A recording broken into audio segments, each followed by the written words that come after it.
घर में कोई बाल सुखाने के लिए हेयर ड्रायर का इस्तेमाल करता है तो इस वीडियो को आखिर तक जरूर देखें।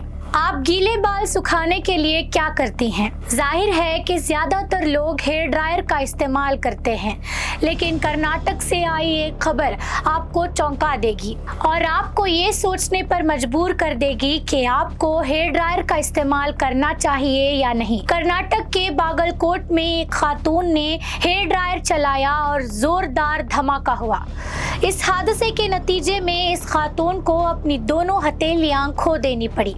पुलिस की तहकीकात के मुताबिक ये हादसा इस वजह से हुआ क्योंकि हेयर ड्रायर को कम सलाहियत वाले सॉकेट में लगाया गया था। लेकिन ये वाक़या हम सबको एक अहम सबक सिखाता है। ऐसे हादसात अक्सर ख़राब क्वालिटी के प्रोडक्ट्स या ज़्यादा गर्म होने की वजह से होते हैं। इसलिए अपने और अपने ख़ानदान की हिफाजत के लिए ज़रूरी एहतियाती तदाबीर इख्तियार करें। हमेशा अच्छे ब्रांड का हेयर ड्रायर खरीदें। इस्तेमाल से पहले तार और प्लग की सलाहियत चेक करें।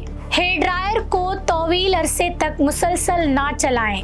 अगर जलने की बदबू आए या अजीब आवाज़ आए तो फौरन बंद कर दें। एहतियात में ही हिफाजत है।